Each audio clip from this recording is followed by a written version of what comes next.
श्री चैतन्य मनोभीष्टं स्थापितं येन भूतले स्वयं रूपकदा मह्यं ददाति स्वपदान्तिकम्। वाञ्छाकल्पतरुभ्यश्च कृपासिन्धुभ्येव च पतितानां पावनेभ्यो वैष्णवेभ्यो नमो नमः।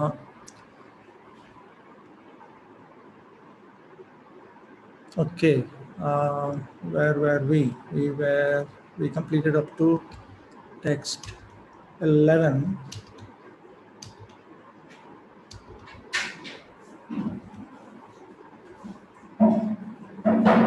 So text 12. तत्र स्वयं रूपः अनन्यापेक्षि यद्रूपं स्वयं रूपस उच्यते. First, the Swayam Rupa, the form that does not depend on any other is called Swayam Rupa. Swayam Rupa se Lakshanamaha Ananyati. Srila Baladev Vidyabhushana Prabhu then states that Srila Rupa Goswami defines the Swayam Rupa in the next text, text 12. In this definition of Swayam Rupa, the word Rupam means Swarupam, essential identity. Therefore, Swayam Rupa means his own essential identity.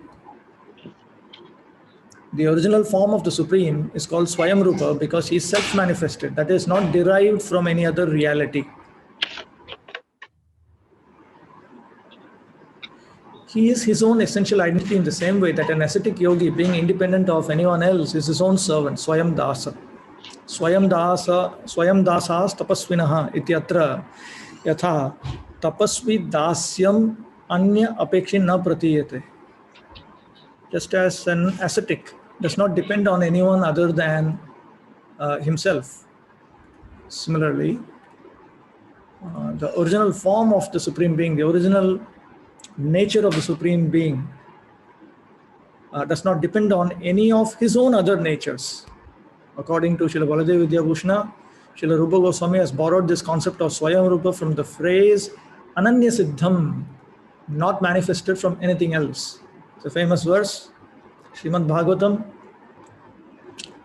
Gopyas tapah kim acharan yad amushya rupam lavanya saram asamurdhvam ananya siddham drigbhe pibantyanusava bhinavam durapam ekanta dhama yashasah shriya aishwarasya. What austerities must the gopis have performed with their eyes?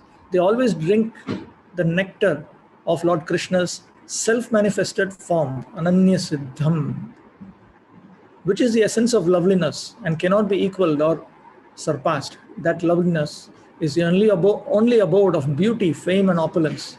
It is ever fresh and extremely rare.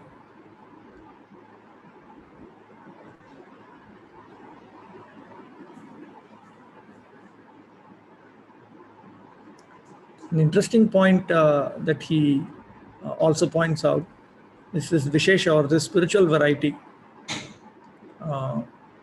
leads us to talk about these different forms as being different from each other. This is not because they are essentially different from each other, but it is just the power of Krishna's inconceivable spiritual variegatedness. Vastuni Bheda Virahad, because the Supreme Absolute Truth is undivided, is one absolute truth. The very idea of Anya, beings other than the Supreme, has meaning only in terms of his expanding himself in various ways, Vishesha, through his inconceivable energies, not in terms of any divisions within himself. The essence of the Supreme is always undivided. And then Srila Rupa Goswami quotes from the Brahma Samhita to prove that Krishna is the original form. Yatha Brahma Samhitayam Ishvara Paramah Krishna Sachidananda Vigraha Anadiradir Govinda Sarva Karana Karanamiti. As stated in the Brahma Samhita, Krishna, who is known as Govinda, is the Supreme Godhead. He has an eternal blissful spiritual body. He is the origin of all and has no other origin, for he is the prime cause of all causes. Tam udaharati. So here is an instance. This verse reveals Krishna is the one and only example of Swayam Rupa. There's only one identity in Swayam Rupa. We will come across a number of categories. Swayam Rupa is also one category, but in this category there is only one member, which is Krishna. Krishna alone is the Swayam Rupa. Whereas when you come across Tadekatma, Avesha, there are other categories. There are a number of identities we'll come across. Krishna iti visheshyam tam adaya shastrasya pravritatvat.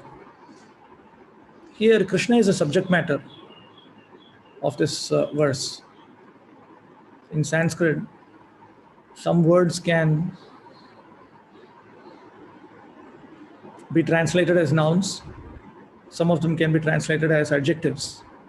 But here, Krishna is a noun and is the subject of this verse statement. Because this scripture, Brahma Samhita, is dealing about him, starting with a discussion about him, and there will be further descriptions. The Govinda Stuti will exclusively describe the Govinda form, which is the Krishna form, the son of Yashoda, this form. The word Krishna at the end of the first line is the subject of this affirmation, and the other nouns and adjectives describe his qualities. The name Krishna should be understood as established by convention, Rudhi, rather than by lexical and grammatical construction, Yoga, from other words, prefixes, and suffixes.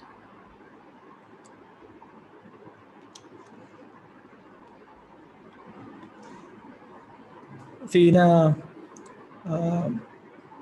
complex language like Sanskrit, the words that are put in use are formed in various ways grammatically.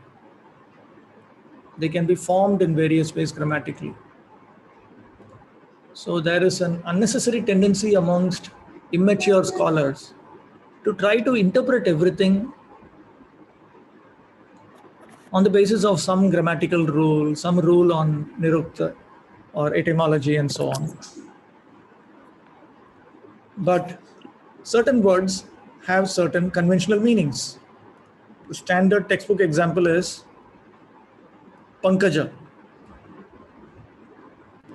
Pankaja literally means that which is born from mud.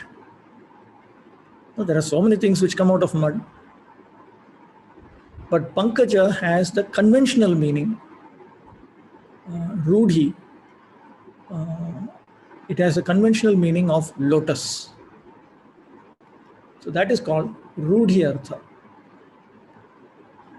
So as far as possible, we should go with the standard conventions. As a rule, conventional meanings take precedence over derived meanings.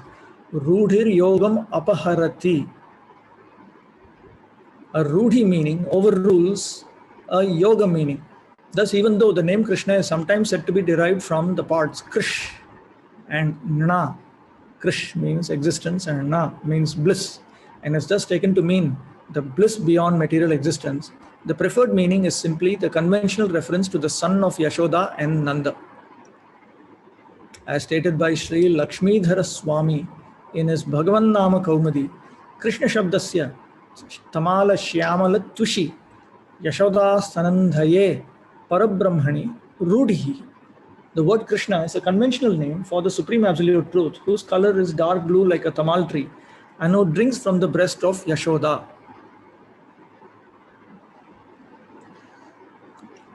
This is actually acknowledged by even this basic principle that you go with the convention and you don't go with unnecessary grammatical interpreted meanings.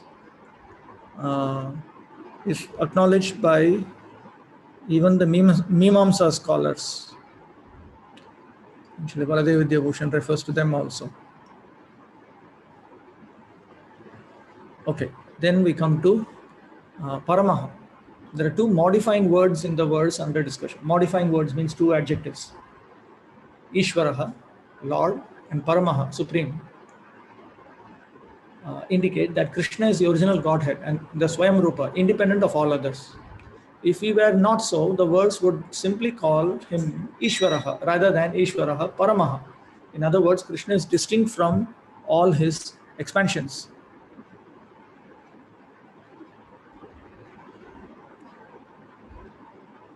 Ithamcha Vilasa Swamsha Vargebhyaha Vailakshanyam. So in this way, he is distinct from the Vilasas and Swamshas. We will see that.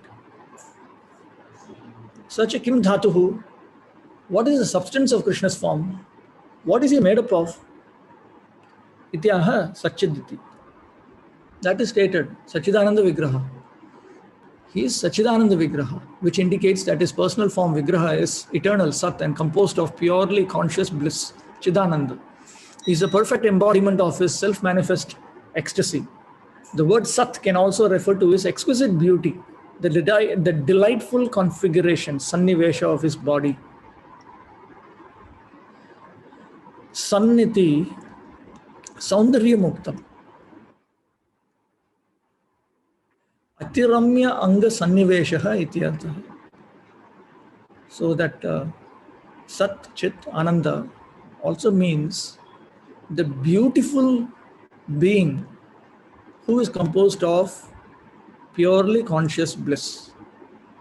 Sat also signifies this.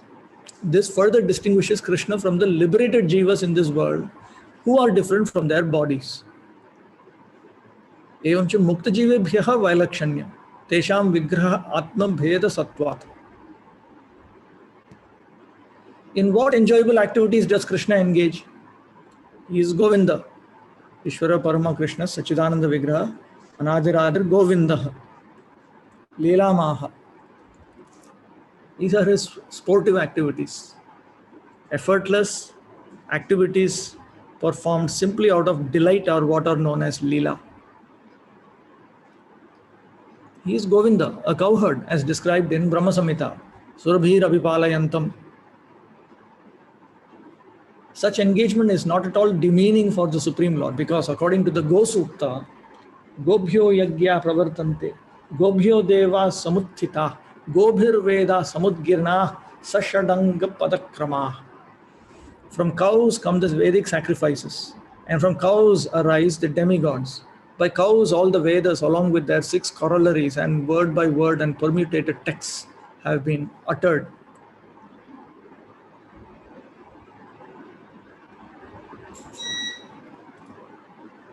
Krishna is Anadi for the Yadus because they do not presume Adiyate, that he is their subordinate. Anadi has another meaning. It doesn't just mean one who is devoid of beginning. It also indicates this. And he's Adi for the residents of Raja because they do presume that he is their subordinate. Na adiyate swa videyataya na grihyate ayam iti anadir yadunam. Adiyate swa videyataya iti adir rajaukasam. So he's submissive to one group, and he deals with everyone very intimately with another group. Since this verse contains the phrase Sarvakarana Karanam, the cause of all causes, another other is not intended to mean that Krishna is without cause and is the cause of everything. Swayam anadir hetu shunyaha anyesham tu adi ityarthastu noktaha tasya uttarataha labhat. In other words, there is something called redundancy, punarukti. And we cannot expect Lord Brahma, the most learned scholar of the Vedas, to engage in redundancy. Redundancy is generally considered a defect, unless the redundancy is meant for emphasis or particular reasons. Calling Krishna the cause of all causes discloses another of his pastimes, the creation of the material world, which is enacted by his Swamsha expansion, the Purusha.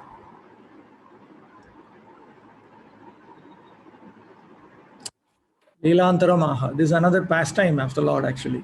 Sarvakarana Karanam. He is the cause of those who cause material existence to be created, maintained, annihilated. Because the Shvetashvatara Upanishad has described Sakaranam Karanadhipadhipo Nachasya Kaschid Janita Nachadhipa. So from this Shvetashvatara text we understand that he is the original cause. He is the Lord of the controllers of the senses. There is no one who brings about his existence, and there is nobody who rules over him. Sri Chaitanya Charitamrita records What Lord Chaitanya Mahaprabhu taught Sanatana Goswami about the Supreme Lord's Swayam Rupa.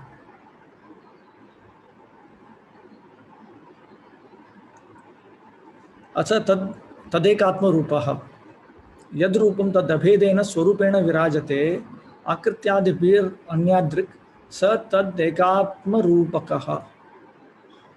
Next, the ekatma rupa, the form of the original person that is non-different from him, but that displays some difference in bodily features and so on, is called tadekatma rupa. This form has two varieties, vilasa and swamsha. So vilasa swamsha iti dhatte bheda dvayam punaha.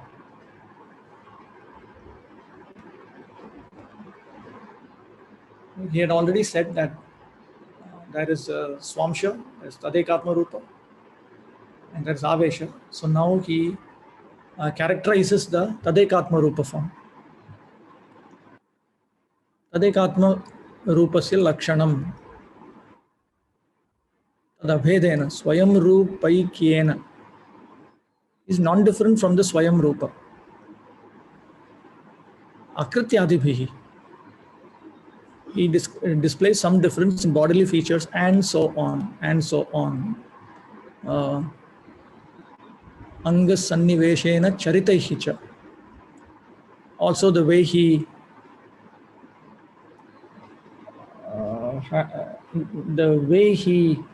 arranges himself, the way he engages in various activities. Anyadrak. Tataha anyaha iva drishyate nato anyaha. He appears to be different, but he is not actually different. The Supreme Lord's Ekatma forms are in essence identical with his Swayam Rupa. Although there is no essential difference between them, they appear different in their bodily features and activities. The Vishwakosha dictionary defines Akriti as Akriti, Kathita, Rupe, Samanya, Vapushorapi. Akriti can be used to mean form, species, and body. Tatra Vilasaha.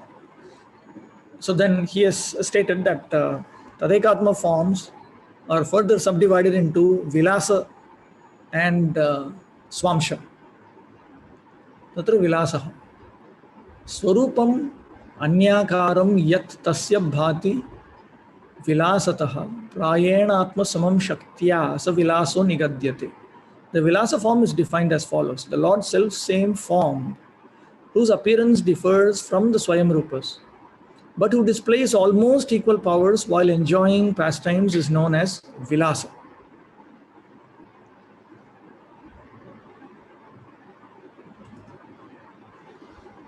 Vilasasya lakshanamaha swarupamiti. Now he characterizes the Vilasas. Anyakaram, Vilakshana Anga Sannivesham. He has a different set of bodily features. Tasya Mula Rupasya Avyavahitasya. Not completely different, almost the same. Vilasataha, Leela Visheshat. They are known as Vilasas because they engage in specific sportive pastimes. Vilasa means sportive pastime. Prayena, almost the same. Kaishchit Gunaihi.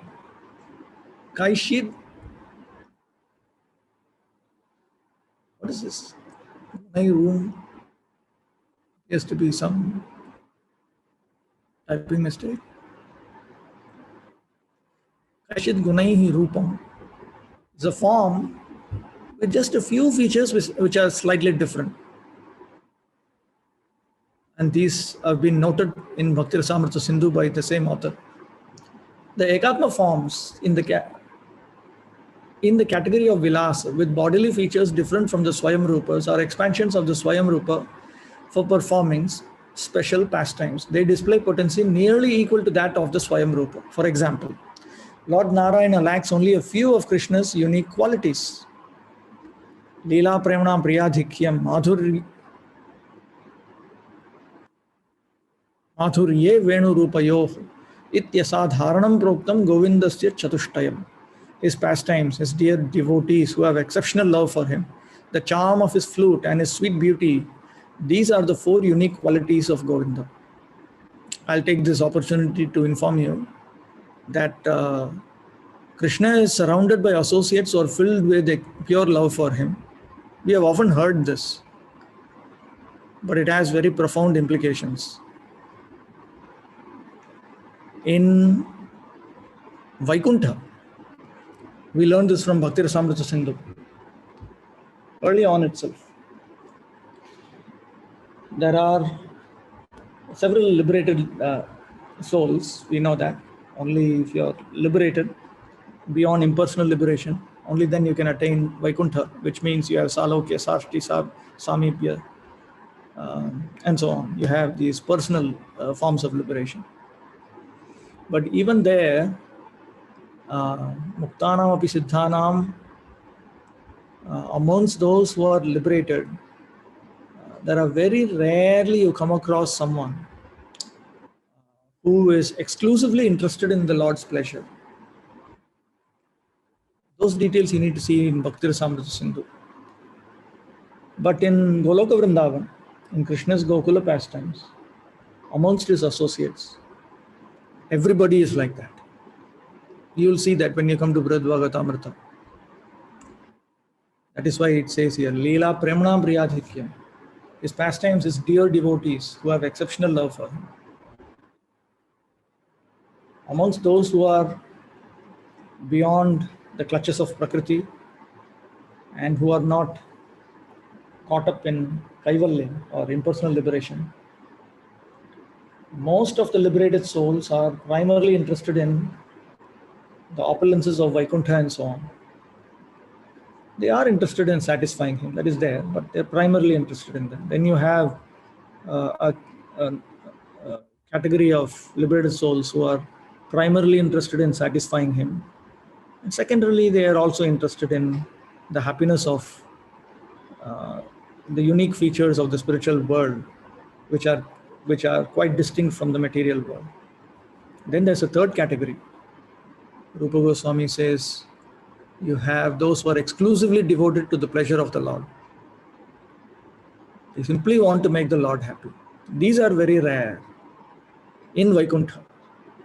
But in Goloka Vrindavan, everybody is like this.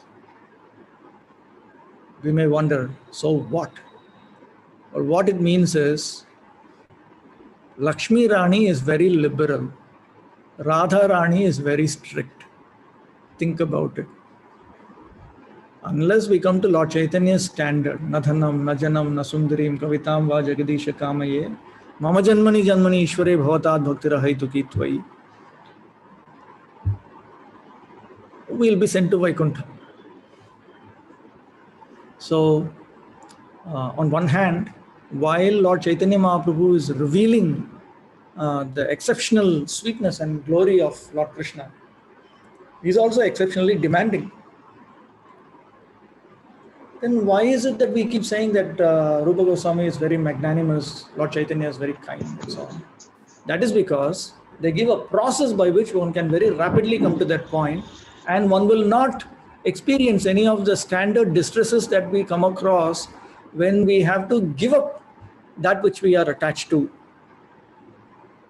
So therefore, it is a pathway, Kevala Ananda Kanda, for all those who are avoiding the offenses consistently and who are progressing towards the lotus feet of Radha Krishna. Paravyomanaathastu Govindasya yathasmritaha Paravyomanathasya Vasudevascha yadrishaha. For example, the scriptures describe the Lord of the spiritual sky, Narayana, as a Vilasa of Govinda, and Lord Vasudeva similarly as a Vilasa of Narayana.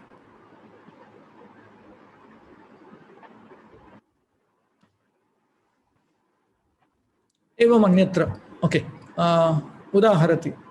Parameti. Some examples. Pramanamiha Goloka Namni iti Gyeyam. The evidence for this is this Brahma Samhita text here. The consensus of the Vedas is that all forms of Godhead and of the demigods expand from Krishna as their one original source. This is stated explicitly in such confidential texts as Sri Brahma Samhita. Goloka namni nijadhamni tale chatasya devi mahesha haridhama suteshu teshu. Te te prabhava nichaya vihitascha yena govindamadi purusham tamaham bhajami. Below the planet named Goloka Vrindavan are the planets known as Devi Dham, Mahesh Dham and Hari Dham. These are opulent in different ways. I adore the primeval Lord Govinda, who has allotted the rulers of those graded realms their respective authorities. So here, Yadyapi Narayana Vasudevayor Upayorapi Chaturbhujyat Shamatvacha Akrityoho Aikyam Iva Pratitam. Even though, although Sri Krishna's two expansions, Narayana and Vasudeva, seem the same in physical appearance, both having 4 arms and a dark blue complexion, Tathapi Sevya Sevaka Bhavataha Sri Rama Bharatayoriva Pragalbhya Sankocha Hetukam Tad Vailakshanyam Asti Iti Lakshana Sangatihi. Still, they have different attitudes, different mentalities. As the subsequent expansion, Vasudeva considers himself a servant of Narayana. So Narayana considers himself a master of Vasudeva. Vasudeva considers himself a servant of Narayana. He feels shy in the presence of Lord Narayana, just as Bharata feels constrained from acting independently from his elder brother Rama. In fact, between Rama and Bharata, this is another example of Vilasa. Rama and Bharata, both of them are Vishnu Rupas. We will see that. But still, Bharata's attitude is that of a servant of Ram, and Lord Sri Ram accepts Bharata as his servant. Okay, then we come to Swamshaha. Tadrisho nyuna shaktim yo vyanakti swamsha yiritaha sankarshanadar matsyadar yatha tattat swadhamasu. The Swamsha, that form similar to the Vilasa expansions but displaying less potency, is called Swamsha. Among the Swamshas are Sankarshana, Matsya and others, each of whom appears in his own abode. All of these forms have their own abodes. Swamshasya Lakshanamaha. He now defines a Swamsha. Vilasa Sadrishahiti, Vilasa Sadrishaha Swayam Rupad Abhinna. Abhinnaha ityartha. So they are also non-different from the Swayam Rupa, the original form of Godhead. But they display even lesser potencies. Yo Vilasa Shaktitaha api Nyunam Shaktim Vyanakti Prakashayati is a Swamsha. The Swamsha expansions of Godhead, like the Vilasa forms, are essentially non-different from the original Swayam Rupa. In each of his personal forms, God is never less than the complete whole, but the Swamsha expansions may seem lesser because they refrain from exhibiting all of their potencies. So this topic comes up in Govinda Bhashya. Sri Baladev Vidyabhushan discusses this. Actually, it also comes up in Srila Vishwanath Chakravarti Thakur's Bhagavatam commentary.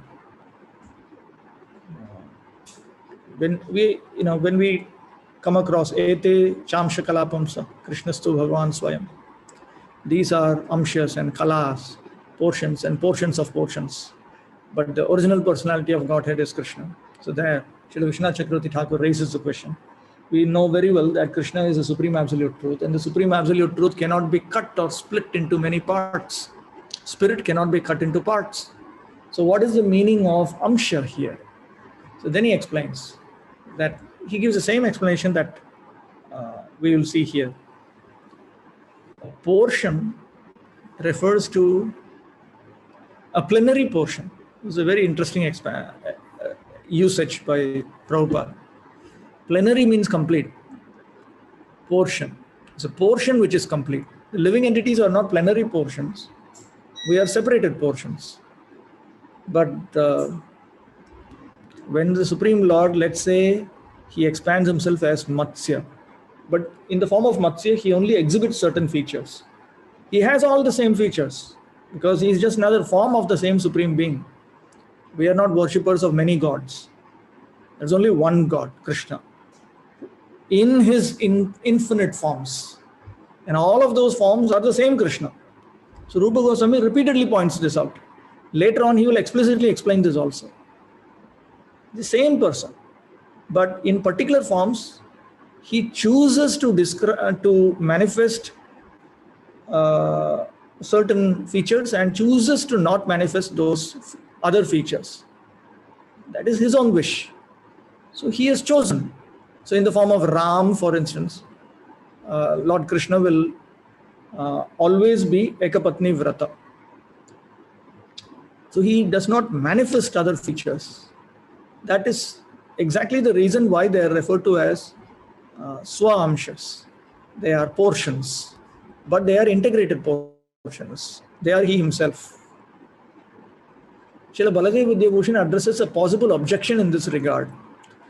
Nanu, etat amshamshi bhava abhidanam swaprachaha madhvamunehe viruddham तेन स्वाप्ययात् इति सूत्रे सर्वेषां भगवद्रूपाणां पूर्णत्व भाषणात् इति चेत् this concept of some form of the Supreme Lord being the source, another form of the Supreme Lord being a part, this opposes Rupa Goswami's predecessor Madhva Muni's teachings, because Madhvacharya, in his commentary to the Vedanta Sutra Swapyayat, he says that all the forms of the Supreme Lord are perfect, Purna. So then why does Rupa Goswami now oppose the teachings of Madhva Muni, Madhvacharya, his own predecessor Acharya? So Baladev Vidyabhushan Prabhu says, no, it is not like that. There is no contradiction.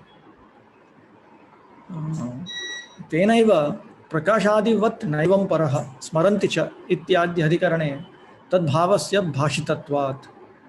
Because this very same person, Madhvacharya, in his commentary on in some other sutras, in the second chapter of Vedanta Sutra, Prakashadivat Naivam Paraha Smaranti Cha, these are two sutras in some sections that appear in the third section of the second chapter.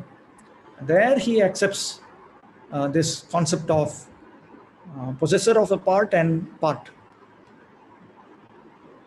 in terms of manifesting features and not manifesting features. More explicitly, I have seen evidence from Vyasatirtha in his Tatparya Chandrika. In fact, I showed it to Sri Gopi Prandan Prabhu also. He was delighted to find out that this teaching has all along been there, but they never explicated these teachings. But it was Rupa Goswami and his followers under the guidance of Lord Chaitanya who explicated these teachings of scripture, even though Madhva Muni had brought it up earlier on. Swapyatyasya bhashyetu swarupa satpurnatvam ityavirodha. Madhvacharya simply says all these forms are perfect. That's all. We should not have the misconception that some of these forms are imperfect and that the Krishna form alone is perfect. This is an offense. Ishwarer rupe bhed manile hoy aparat. Lord Chaitanya says this in his conversation to Venkata Bhatta. If we consider that certain forms of the Lord are perfect, certain other forms of the Lord are imperfect, it's an offense. Rather, as we learn from Bhakti Rasamrita Sindhu, the Lord is perfect in all of his forms, more perfect in some other forms, most perfect in his original form. Should be very careful about it. Otherwise, it will constitute a Bhagavad Aparadh. We talk about Vaishnava Aparadh, but there is something called Vishnu Aparadh also. We are not supposed to commit Vishnu Aparadh. Srila Baladev Vidyabhushan addresses a possible objection in this regard. Someone might suggest that distinguishing the forms of Godhead as Amsha, part, and Amshi, possessor of the part, goes against the teaching of our predecessor Acharya Sri Madhva Muni in his explanation of the statement of the Vedanta Sutras, Swapyayat. This sutra literally means because of merging back into himself. Sri Madhva explains it with the help of a verse found in both the Brihadaranyaka Upanishad and Isha Upanishad. Om Purnamadah Purnamidam Purnat Purnam Udachyate. he asserts that all the avatars of the Supreme Person ultimately merge back into him, their original source. In Govinda Bhashya, Sri Baladev Vidyabhushan gives another example. He says, just as when Krishna engages in rasa dance, or every day when he goes from the palace to his home in Dwaraka, then he expands himself into many, many forms. And then later on, all these forms merge back into him. According to the hypothetical presenter of this objection, then since Acharya Madhva characterizes all the avatars of Godhead as Purnam, complete, there cannot be any distinction among them as Amsha and Amshi. Srila Baladev Vidyabhushan contends, on the contrary, that Madhva actually favors the concepts of Amsha and Amshi as revealed by his comments on the section of the Vedanta Sutras beginning with the sutra, Prakashadivan Naivam Paraha. The Supreme is not like this, similar to light and so on, according to Sri Madhva. Although the avatars of God like Lord Matsya are Amshas of the original Amshi, they are not limited Amshas like the Jivas. He continues to explain that the Lord's avatars and the Jivas are similar in that they are both Amshas, but there are important differences between them. One might also say that the fire of universal devastation and the illumination of the firefly are similar in that they are both expansions of the element fire, but they are very different. Similar comparisons could be made between urine and an ocean of nectar as products of the element water, and between feces and the great Mount Meru as products of the element earth. Despite their common origin, the members of each pair are very different from one another. This is a direct English rendition of Sri Madhva's commentary to that Prakashadivan Naivam Para series of sutras. The purport of Swapyayat, therefore, is not that there is no hierarchy of emanation among the forms of Godhead, but that the essential being of the Supreme is always complete and perfect in all his appearances. Srila Rupa Goswami will clarify this point in the 5th chapter of Laghu Bhagavatamrita, in the 5th chapter of the first part of Laghu Bhagavatamrita. Ihapi abhidasyate shakter vyaktihi ityadina shakter vyaktis tatha vyaktis taratamyasya karanam. The manifestation or non-manifestation of potency is the basis of gradation. Notice he doesn't say the presence or absence of potency is the basis of gradation. He says the manifestation or non-manifestation of potency is the basis of the gradation. Gradation between the different forms of the Lord. Just as an example I often give is, we often talk about the half moon and the full moon. A half moon night, a full moon night. Certainly by half moon night, we are not talking of a night when the moon is actually broken into half. We are rather seeing half of a moon, half of a full moon, which is fully intact. But because we are seeing half of it, we refer to it as half moon.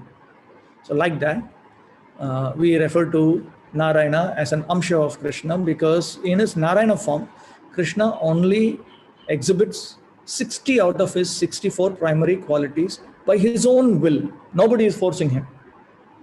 It is just, he's a very regulated person, and he likes in a certain form to be very regulated. It's quite amazing how in the form of Lord Ram, Krishna can be so Dhirodatta. So, very humble. He hardly even, he doesn't even like people glorifying him. When they glorify him, he changes the topic. Even when Lord Brahma, he says, you're the supreme being in front of all the demigods, he says. And then Lord Ram just very nicely changes the topic. Same Krishna in that form. In his Swayam Bhagavan feature, though, very interesting. See, actually, if each of these Vaishnava Acharyas who expounded on the scriptures correctly, sent by the Supreme Being himself, Madhvacharya, Ramanujacharya, and others, have explained the Supreme Godhead nicely. There are no words to describe how Rupa Goswami has described Krishna. All the different features of a hero are found in Swayam Rupa. This degree of analysis of Krishna's character is unparalleled in history. It's a simple fact. It's just unparalleled in history. You can examine various writings of different acharyas. You will not find it. You simply not find it. Nobody has analyzed to this degree how the different forms of the Supreme Lord, they're essentially the same. but how there is a gradation of qualities, unparalleled. Sri Chaitanya Charitamrita records Lord Chaitanya Mahaprabhu's description of the Supreme Lord's Tadekatma Rupa in his teachings to Sanatana Goswami. This comes in Madhya 20.183 to 88. अथ आवेशः ज्ञानशक्त्यादि कलया यत्राविष्टो जनार्दनः ता आवेशा निगद्यन्ते जीवा एव महत्तमः. Then the avesha. Very great jivas in whom Lord Janardana invests portions of his knowledge, strength and other energies are called aveshas. Vaikunthepi yathashesho narada sanakadaya akrura drishtas te chami dashame parikirtita.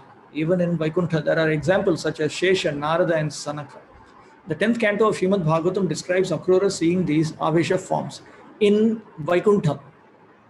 When he sees Sheshashahi, this is very famous in Braj as Sheshashahi, the place where Akrura saw the Supreme Lord in the form of Mahavishnu lying on Ananta Shesha. That is Vaikuntha. So there he sees Shesha, sees Narada, he sees Sanaka, the four Kumaras. Clear evidence that they are there even in Vaikuntha.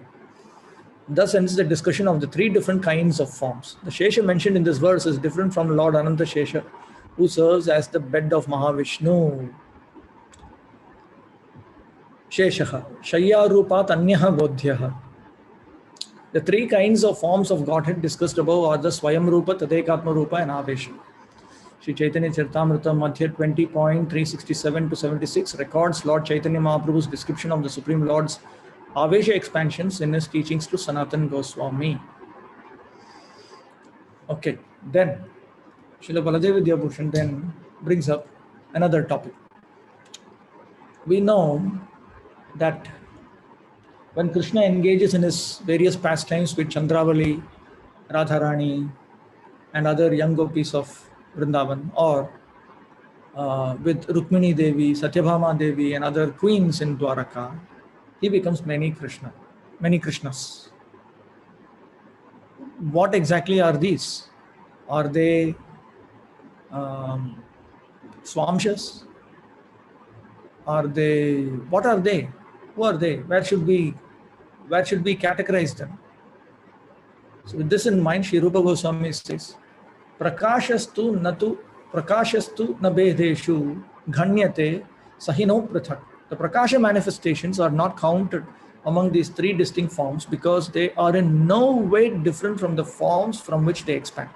They are actually and literally identical with each other in mentality, in akriti, in their bodily features, in every way they're identical.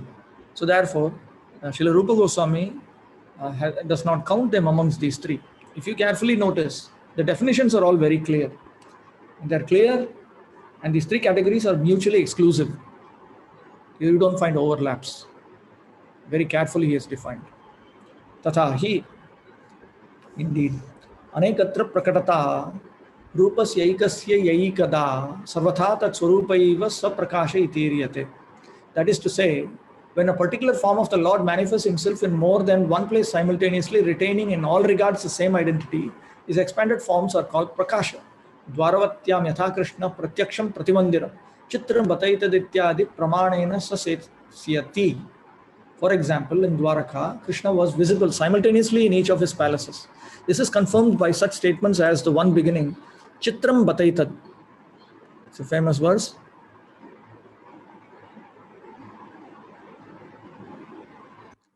The verse beginning Chitram Bataitad was spoken by Narada Muni when he visited Krishna's palaces in Dwaraka. Chitram Bataitad ekena vapusha yugapat pratak griheshu dvyashta sahasram striya eka udavahat. It is quite amazing that with a single body, Lord Krishna simultaneously married 16,000 women, each in a separate palace.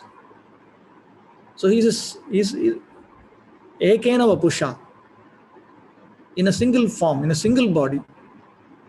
He's simultaneously marrying 16,000 ladies.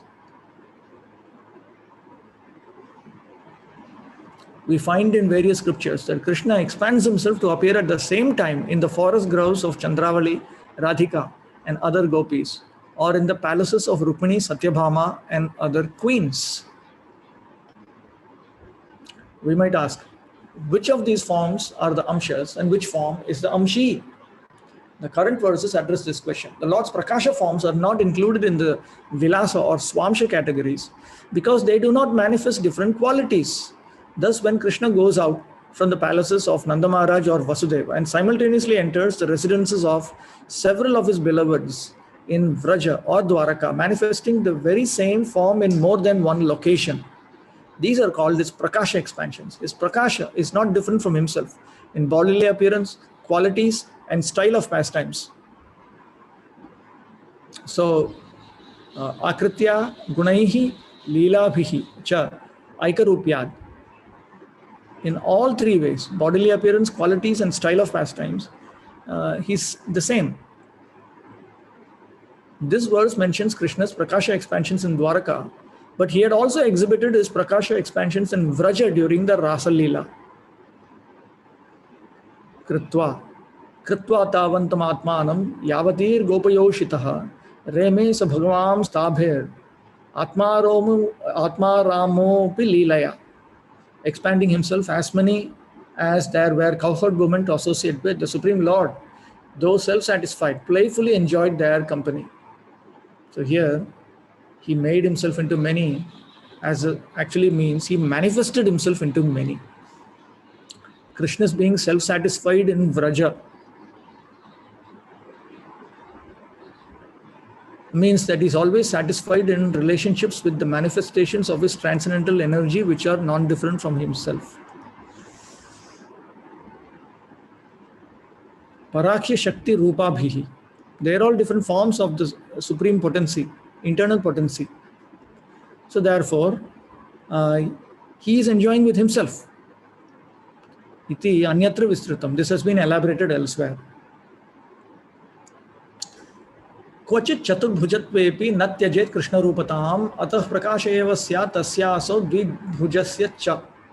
Sometimes Krishna does not give up his original character even when he appears with four arms.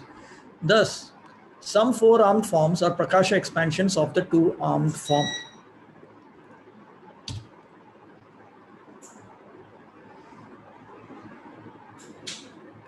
When Krishna was consoling Rukmini after teasing her with the idea that she ought to select another better husband, he stood before her with four arms instead of two.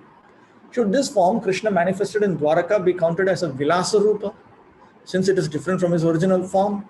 No. Krishna remains the same even when he sometimes assumes an extra two arms for certain pastimes in Vrindavan, Mathura or Dwaraka. So, even though he exhibits four arms, he is still the same. We'll find evidence now. Evidence is pouring forth.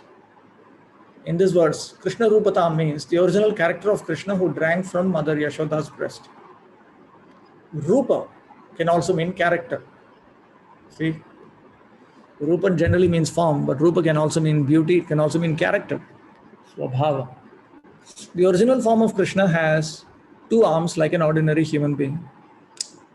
Yatravatirna Krishnakhyam Param Brahman Narakriti.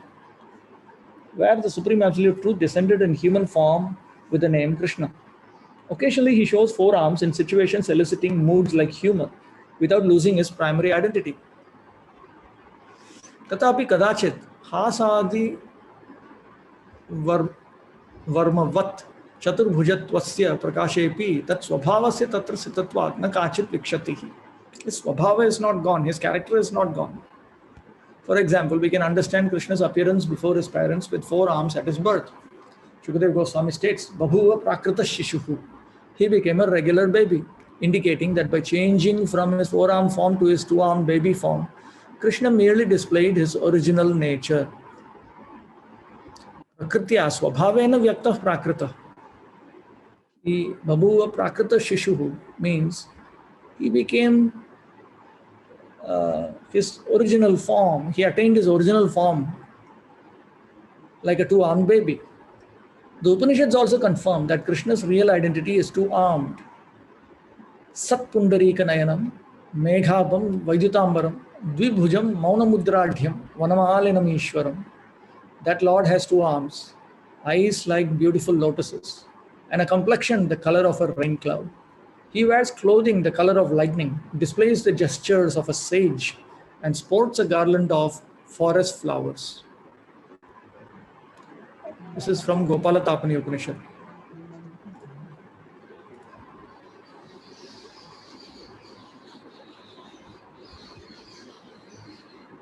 So occasionally the Lord does display these kind of various pastimes. One should not think that Krishna's form with four arms is superior to his form with only two, since this idea disagrees with the Anandakhya Samhita.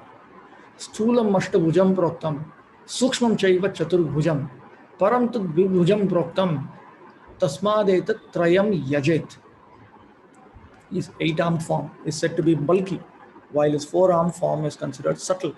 The supreme form, however, is said to be the two-armed form. Therefore, one should worship all three of these. Vastubheda abhavat trayam yajet ityuktam. Because they are the same, therefore this scripture says one should worship all three. Nonetheless, the Gopala Tapani Upanishad relates that Lord Brahma obtained the power to create the universe by meditating on Krishna's two-armed form. Srila Kaviraj Goswami also describes the Lord's Prakasha forms in Chaitanya Charitamrita and Madhya, in Adi and Madhya. Let's see.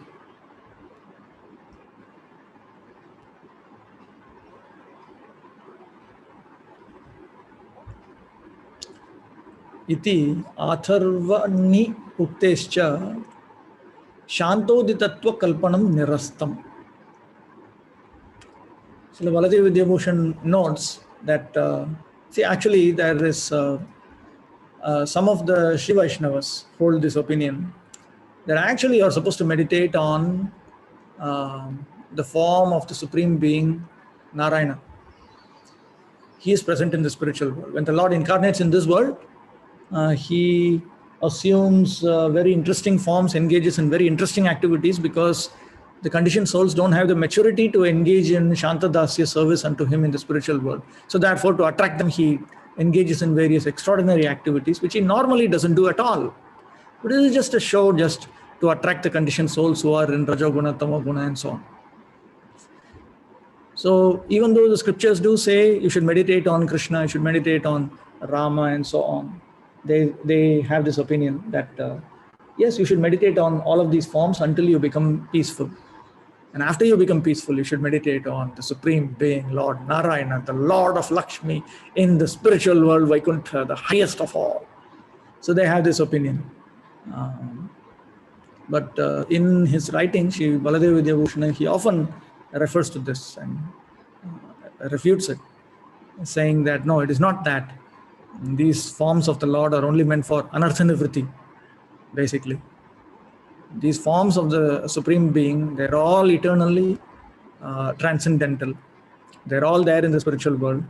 And one must meditate on this Supreme Being as he has been described in the scripture. All of these forms are there. So why not just recognize the reality and accept it? Prapanchatita dhamatvam esham shastre prathak vidhe padmiyottara khandadau vyaktameva virajate. Iti swayam rupa vilasa swamsha vesha prakasha lakshana bhagavat tattva nirupanam. Various scriptures like the Uttarakhanda of the Padma Purana describe in detail that each of these forms has his own abode beyond the material creation. Beyond the material creation. That is also important, because some of these Vaishnavas, they say, yes, there is a Goloka Vrindavana inside the material world. But beyond material existence, there is only the Vaikuntha universe with the one Supreme Being, Lakshmi Narayana. So therefore, Rupa Goswami, he points out, you can simply consult the Padma Purana. I have seen it. I've seen this. There are descriptions of different incarnations of the Lord, Matsya, Kurma. There's a mention that they all have forms, they all have abodes in Vaikuntha. And of course, from Brahma Samhita and other scriptures, we have a very distinct and clear understanding of the gradation of these different forms, along with the gradation of these different abodes. This ends the examination of the categories of Godhead in terms of Swayam Rupa, Vilasa, Swamsha, Avesha, and Prakasha.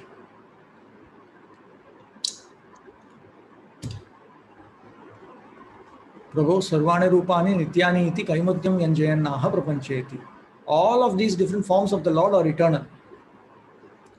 Every one of the Supreme Lord's personal expansions is eternal, and each has his own eternal abode in the spiritual world. That the residences of the Godhead's expansions are all eternal is declared in many scriptures. Ya yatha bhuvi vartante puryo bhagavatah priyah tastatha santi vaikunthe tattal leelartham adritah. All the abodes in which the Supreme Lord takes delight on the earth are present in Vaikuntha. He honors each of them with various pastimes.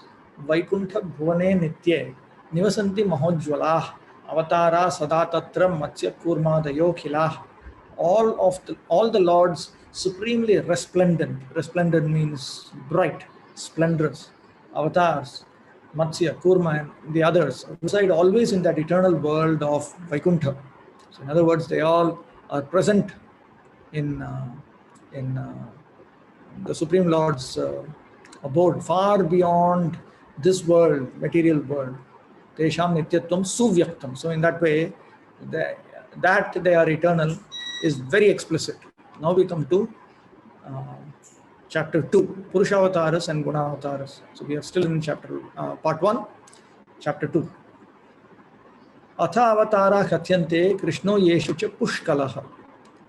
Next comes a discussion of the Lord's avatars, among whom Krishna is the most complete.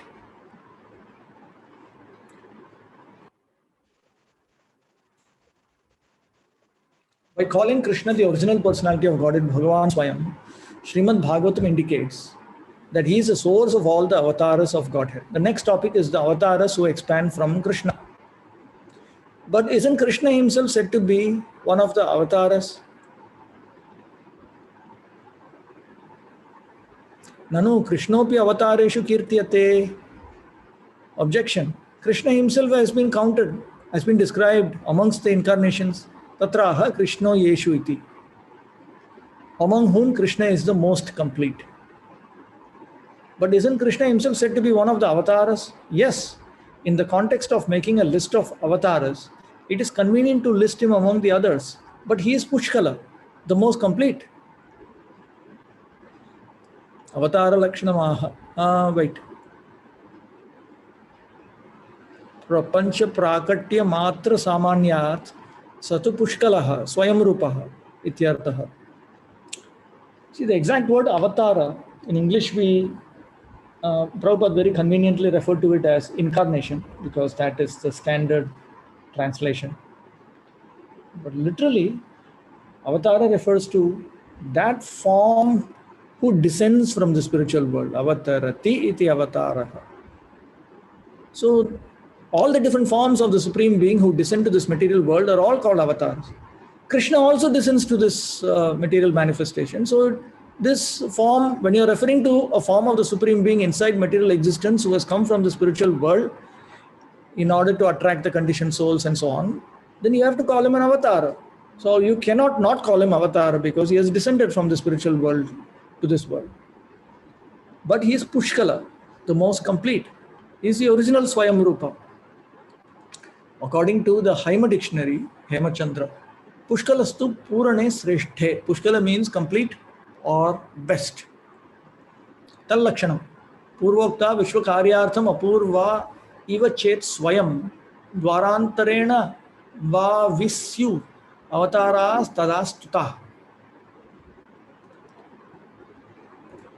Here is a definition of avatar. When the above mentioned forms of the Lord appear unprecedentedly for various purposes in the material creation, either solely by their own power or through some agency, they are called avatars.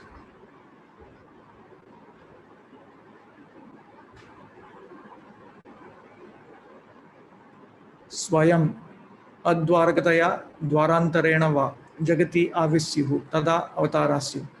Either they come by their own, they come by themselves, or through some agency. Aprapanchat prapanche avataranam khalu avataraha.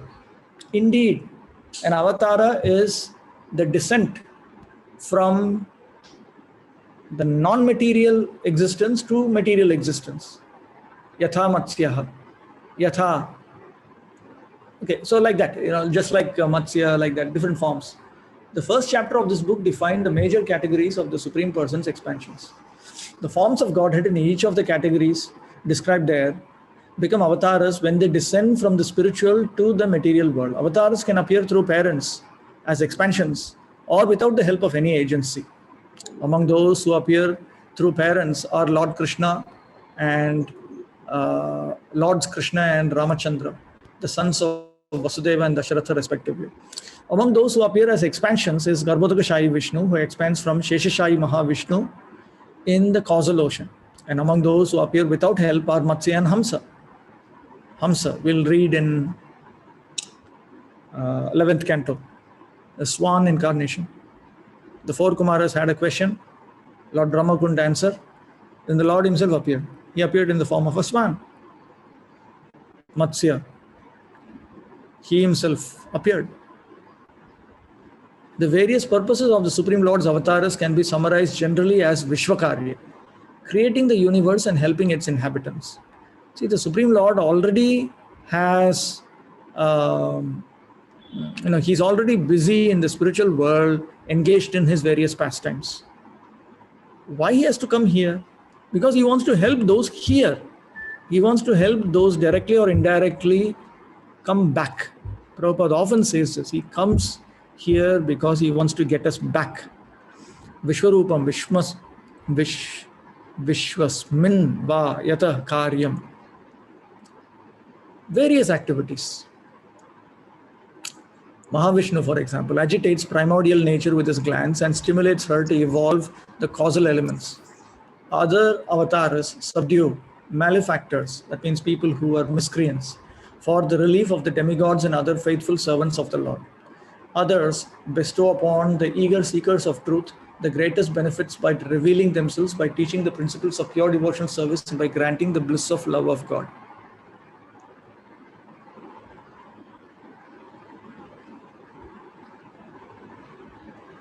Apurva. Iva Nutana iva. Iti Asharyatvam Tesham. Unprecedented, fresh, new. When they appear fresh and new. They don't appear to be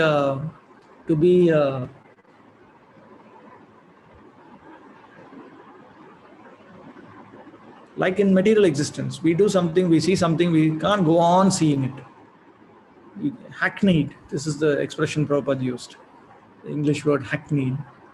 But the Supreme Lord's descents, even though repeatedly he descends, as we will learn, we will see. Srila Rupa Goswami even analyzes and points out the frequency of certain incarnations, how frequently he appears. Even then, each time he appears, it is as if he never came before. Although the Supreme Lord's forms exist eternally as avatars, they dramatically appear in the material world as if novel creations of the times and places of their advent. Tachadvaram tadekatma rupas tad bhakta evacha shesha shai adiko yadvad vasudev adiko picha. The agent through whom an avatar appears can be a tadekatma form of the Lord, such as he who lies on Sheshanaga, or a devotee of the Lord like Vasudeva. Purushakhya gunatmano lilatmanascha tetridha. The Lord's avatars are of three kinds. The Purushas, those who preside over the modes of nature, and those who appear in order to perform pastimes.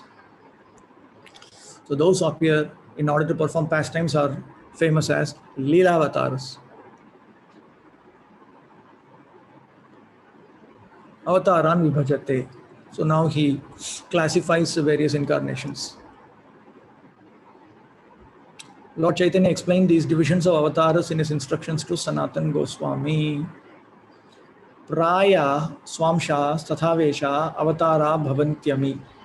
Atra yasyat swayam rupaha so gre vyakti bhavishyati. Most of these avatars are either swamsha or avesha expansions. The one avatar whose swayam rupa will be discussed later on.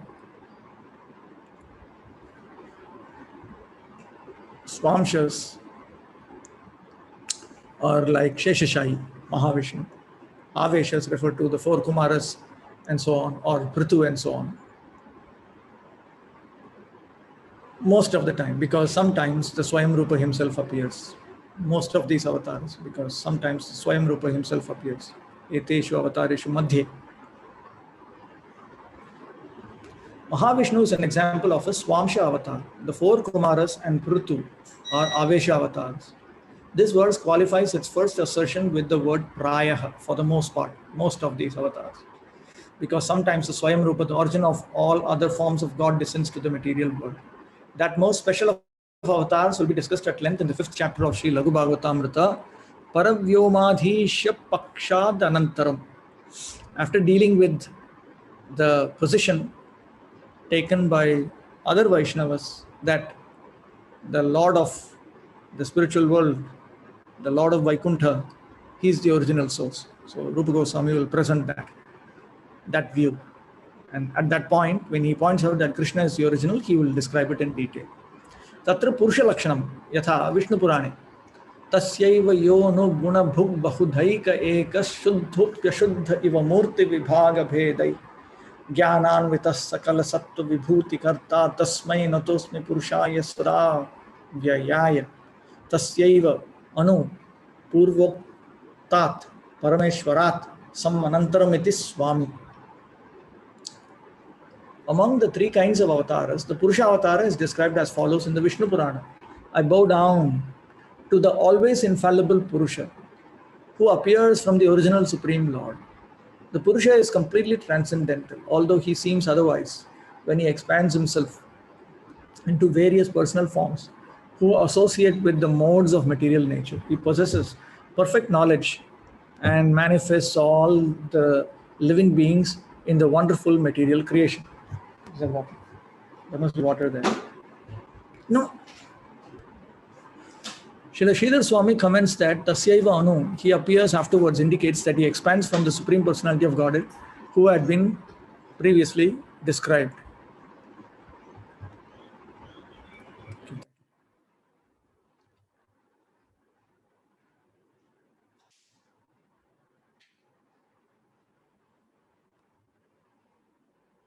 Okay, so Srila Baladev Vidyabhushan, he refers to another verse of the Vishnu Puran, beginning Nanto, which comes here.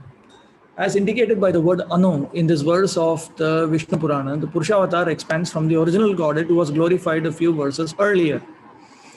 Nantosti yasya nacha yasya samudbhavosti vridhirna yasya parinama vivarjitasya napakshayam cha samupaiti avikalpa vastu yastam natosti purushottama madhyamidyam. No. I bow down to him who has no end and no birth, who does not develop or change and who never suffers decay. He is the immutable reality, the Supreme Personality of Godhead, the original worshipable Lord. So when we talk about the Purushavatara, we should understand that he has not been tainted by Prakriti. The Purusha associates with material nature only to the extent of glancing at Prakriti at the beginning of creation and maintaining conscious control over the creation that evolves from her. He never gives up his unity, even while expanding into innumerable Amsha forms. He generates the wonderful cosmos, filling it with all sorts of living beings. Sankalpenaiva tat karanat, tat praveshepi achintya shaktya, tat asparshacha shuddhatvam ityartha. Why is he said to be pure? Because his functioning within material existence happens just by his will. Another reason is because he doesn't touch material nature at all. Because even though he enters into material nature, by his inconceivable potency, he does not touch it at all.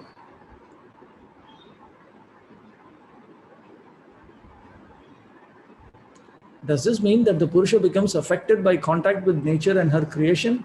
No, because the entire process of creation is set into motion simply by his desire. Prakriti cannot affect him. Even while the material world is being conducted by his Prakriti, he remains uninfluenced thanks to his inconceivable personal energies.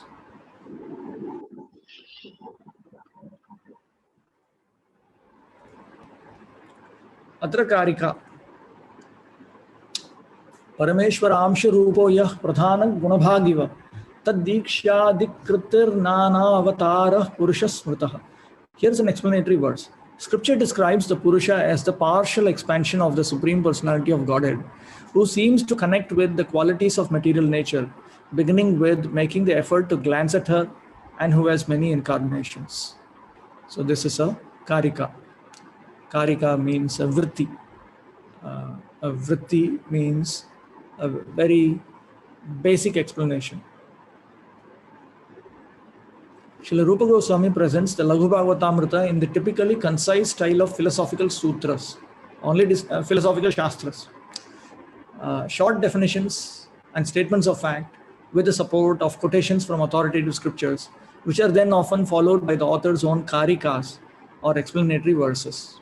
Karika yatana vrityo. The word karika can mean torment or commentary on a basic text. So this style of writing is actually quite common on various subjects.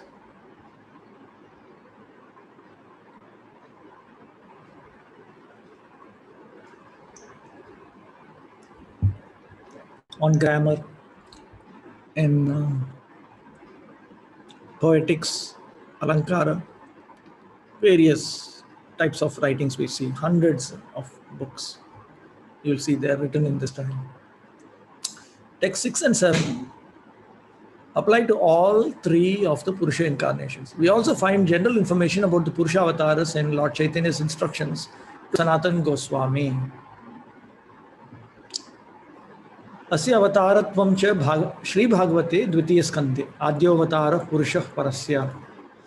That he is an avatar is confirmed in the second canto of Srimad Bhagavatam. The Purusha is the first incarnation of the Supreme Lord.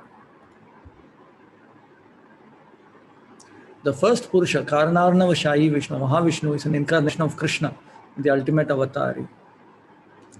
Okay, so come up to this. I've completed my quota.